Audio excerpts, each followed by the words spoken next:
Sir, കഴിഞ്ഞ ദിവസം മുഖ്യമന്ത്രിയുടെ സോഷ്യൽ മീഡിയയുടെ ചാർജുള്ള ഒരു വ്യക്തി, ഒരു യുവാവ് ഹുസൈൻ എന്ന് പറയുന്നയാള് അറസ്റ്റിലായിട്ടുണ്ടായിരുന്നു. അബ്ദുൾ ഹുസൈൻ. അതും മുഹമ്മദ് ഹുസൈൻ. പക്ഷെ ആ അറസ്റ്റിന് ഒരു പ്രത്യേകതയുണ്ട്. MDMA-യുമായി ബന്ധപ്പെട്ടിട്ടുള്ള അറസ്റ്റാണ് അല്ലെ? പക്ഷേ മുഖ്യമന്ത്രി ഇതുവരെ ഇതേക്കുറിച്ച് ഒന്നും സംസാരിച്ചിട്ടില്ല. എന്തുകൊണ്ടാണ് ഇതേക്കുറിച്ച് യാതൊരു ചർച്ചയ്ക്കും മുഖ്യമന്ത്രി നിൽക്കാത്തതിന് പിന്നിലുള്ള കാരണം? വളരെ ഗൗരവമേറിയ ഒരു ചോദ്യമാണത്. കാരണം കേരള മുഖ്യമന്ത്രി VD സതീശൻ അദ്ദേഹം അധികാരമേറ്റതിനു ശേഷം, മുഖ്യമന്ത്രിയായിട്ട് അധികാരമേറ്റതിനു ശേഷം നേരിടുന്ന ഏറ്റവും വലിയ വിശ്വാസ്യത പ്രതിസന്ധിയിലൂടെയാണ് കടന്നുപോയിക്കൊണ്ടിരിക്കുന്നത്. മുഖ്യമന്ത്രി മൗനം അവലംബിക്കുകയാണ്. അവിടെ കേന്ദ്രത്തിൽ അമിത്ഷാ എവിടെ എന്ന് അദ്ദേഹത്തിന്റെ MP-മാർ ചോദിക്കുമ്പോൾ ഇങ്ങ് കേരളത്തിൽ മുഖ്യമന്ത്രി തന്നെ വളരെ പ്രധാനപ്പെട്ട പ്രമാദമായിട്ടുള്ള ഒരു കേസിലെ പ്രതി, താൻ പ്രതിപക്ഷ നേതാവായിരുന്ന കാലത്ത് തൻ്റെ ഉറ്റ തോഴനായിരുന്നു എന്നതിൻ്റെ സ്പഷ്ടമായ ഉദാഹരണങ്ങളായിട്ട് കാണിക്കാവുന്ന തരത്തിലുള്ള ചിത്രങ്ങൾ സോഷ്യൽ മീഡിയയിൽ നിറഞ്ഞിരിക്കുകയാണ്. അതുപോലെ തന്നെ കൈരളി ചാനൽ അതിനെക്കുറിച്ച് കഴിഞ്ഞ ദിവസം ഒരു ചർച്ച നടത്തി. വളരെ വിശദമായിട്ട് ആ ചിത്രങ്ങളിലൂടെ നമ്മൾ നോക്കുമ്പോൾ ഇദ്ദേഹം ടീഷർട്ട് നമ്മൾ കണ്ടിട്ടില്ല. ടീഷർട്ട് ഇട്ട് കൊണ്ട് നിൽക്കുമ്പോഴും വീട്ടിൽ നിൽക്കുമ്പോഴും, അതായത് കാഷ്വൽ ഡ്രസ്സിൽ നിൽക്കുമ്പോഴും അദ്ദേഹത്തിൻ്റെ സന്തത സഹചാരിയായിട്ടും വളരെ ഗൂഢമായ കാര്യങ്ങൾ രഹസ്യമായിട്ട് പങ്കിടുന്ന രണ്ടുപേരായിട്ടും ഒക്കെ ദ്യോതിപ്പിക്കുന്ന ചിത്രങ്ങളാണ് വന്നിരിക്കുന്നത്. ഇത് ഡീപ് ഫേക്കിന്റെ ഒരു സൃഷ്ടി ആണ് എന്നുണ്ടെങ്കിൽ അത് പറയേണ്ടത് ആരാണ്? മുഖ്യമന്ത്രി തന്നെ പറയണം. ഇതുവരെ പറഞ്ഞിട്ടില്ല. കോൺഗ്രസിൽ നിന്ന് ഞാൻ അറിഞ്ഞിടത്തോളം, സബ്ജക്ട് ടു കറക്ഷൻ, പ്രതികരിച്ചിട്ടുള്ളത് OJ ജനീഷ് എന്ന് പറയുന്ന മന്ത്രി മാത്രമാണ്.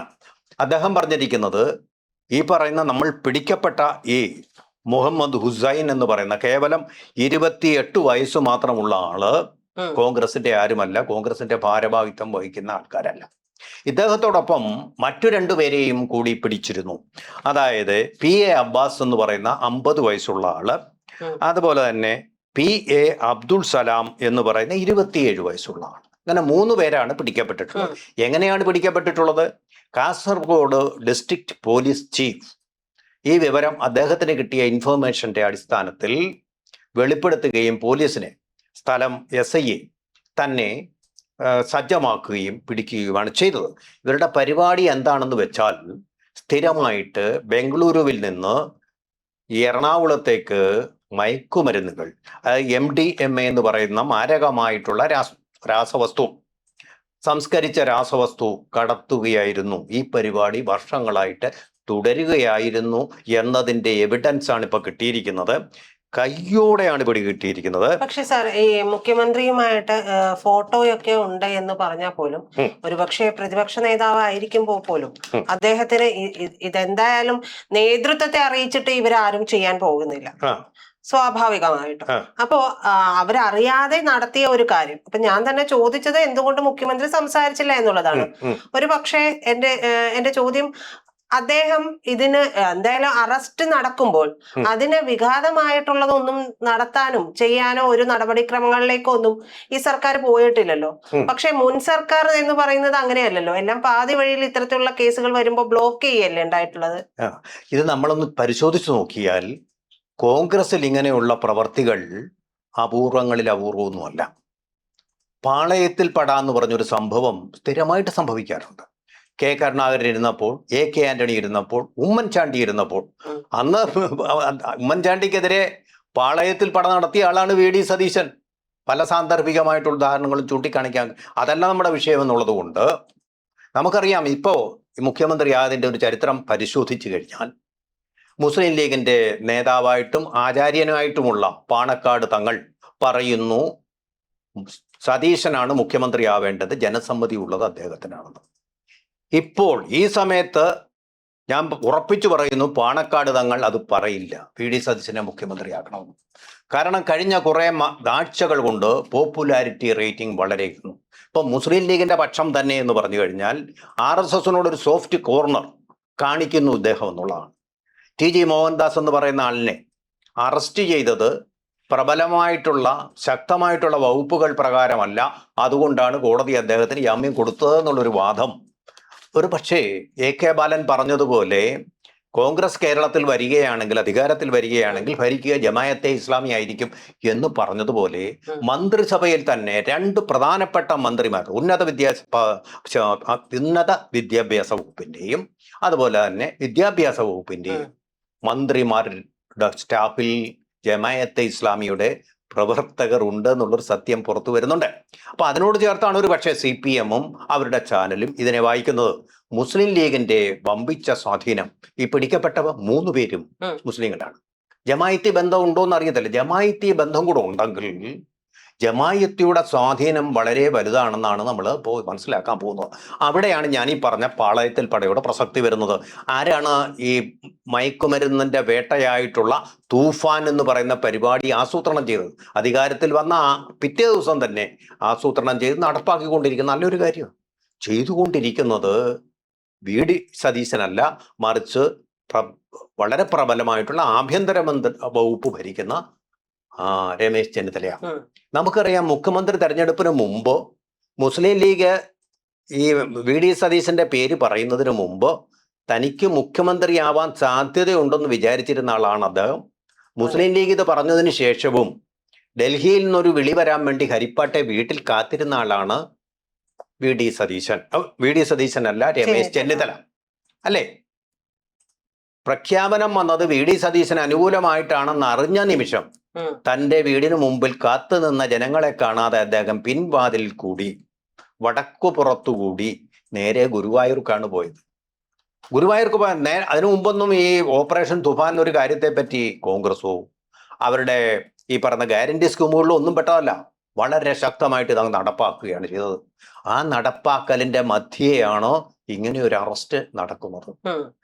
ഗവൺമെന്റിന്റെ ഇതപ്പോ ഈ ഒരു അറസ്റ്റുമായി ബന്ധപ്പെട്ട അങ്ങനെ ഒരു രാഷ്ട്രീയം കൂടി ഉണ്ടാവാം എന്ന് സർക്കാരിന്റെ ഇടയില് വലിയ അതായത് ഒരു അസ്വാരസ്യം ഉണ്ടാകാനുള്ള സാധ്യത ഉണ്ട് എന്നാണ് സാർ പറയുന്നത്. തീർച്ചയായിട്ടും ഉണ്ട്. സതീശൻ ഇതുവരെ ഒരൊറ്റ വാക്കുപോലും വേണ്ടിയിട്ടില്ല.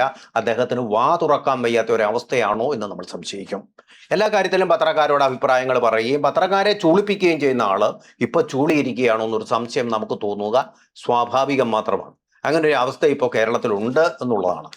തന്നെയല്ല, പലപ്പോഴും മുസ്ലിം ലീഗും ഞാൻ സംസാരിക്കുന്ന ഇസ്ലാമിക സമൂഹത്തിൽപ്പെട്ട ആൾക്കാരും ഈ സതീശൻ പോരാ, അദ്ദേഹം ഇപ്പൊ RSSന് അനുകൂലമായിട്ട് പ്രവർത്തിക്കുന്നത് അവർ ഹൃദയം തുറന്ന് പറയുന്നതാണ്. അങ്ങനൊരു ചിന്താഗതിയിലേക്ക് എത്തിയിട്ടുണ്ട്. അപ്പൊ CPM-ന് ഇതൊരു വലിയ ആനുകൂല്യം നൽകിയിരിക്കുകയാണ്.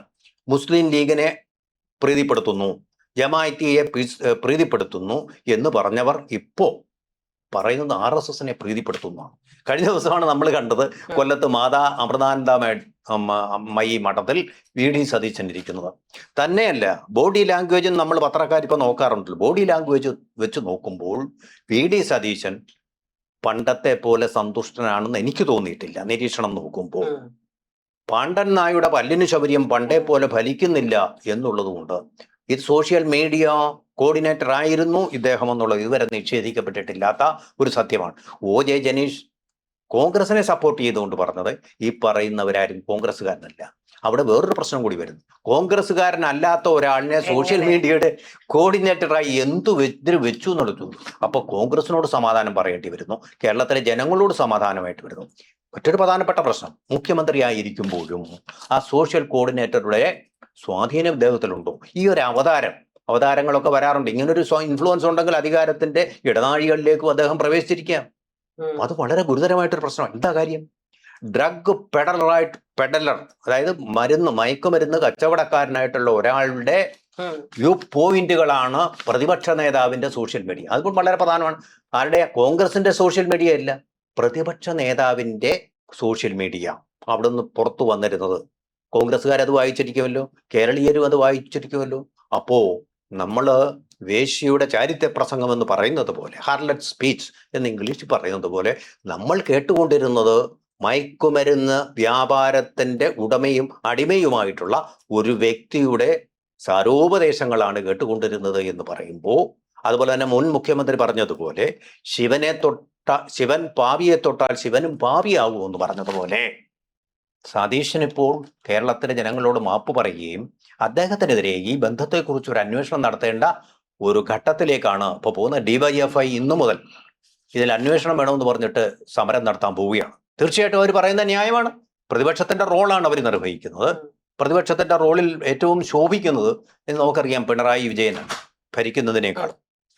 അപ്പൊ ഇതെല്ലാം കൂടെ ചേർന്നിട്ടുള്ള വളരെ വളരെ ഒരുപക്ഷെ കോൺഗ്രസിന്റെ ക്രെഡിബിലിറ്റി നഷ്ടപ്പെടുത്തുന്ന, ഇപ്പോൾ ഒരു തെരഞ്ഞെടുപ്പ് നടന്നാൽ ഇത്രയും സീറ്റ് കിട്ടാത്ത ഒരവസ്ഥയിലേക്കാണ് ഇപ്പൊ കോൺഗ്രസ് പയ്യെ കേരളത്തിൽ പോയിക്കൊണ്ടിരിക്കുന്നത്. എന്നുള്ളത് തന്നെയല്ല, CPM അതിന്റെ പൊളിറ്റിക്കൽ മാനേജ്മെന്റ് കൊണ്ട് വലിയ തരത്തിലുള്ള ഒരു ഉയർച്ച കൈവരിച്ചിരിക്കുന്നതായിട്ട് ഇപ്പോൾ ഒരു സർവേ എടുത്ത്, കേരളത്തിൽ സർവേ ഒന്നും നടന്നിട്ടില്ല, സർവേ നടത്തി കഴിഞ്ഞാൽ അതിന് എനിക്ക് തോന്നുന്നത് സ്പഷ്ടമായിട്ടുള്ള തെളിവുകൾ നമുക്ക് കിട്ടും എന്ന് തന്നെയാണ് ഞാൻ കരുതുന്നത്. കാരണം ആ ഹണിമൂൺ അവസാനിച്ചിരിക്കുന്നു, ഇപ്പൊ കലഹം തുടങ്ങിയിരിക്കുന്നു എന്നുള്ളൊരു ഘട്ടത്തിലേക്ക്, ഭാര്യ ഭർത്താക്കന്മാർ തമ്മിലുള്ള ആ രീതിയിലേക്ക് പോയിരിക്കുന്നു എന്ന് ഞാൻ കരുതുന്നു.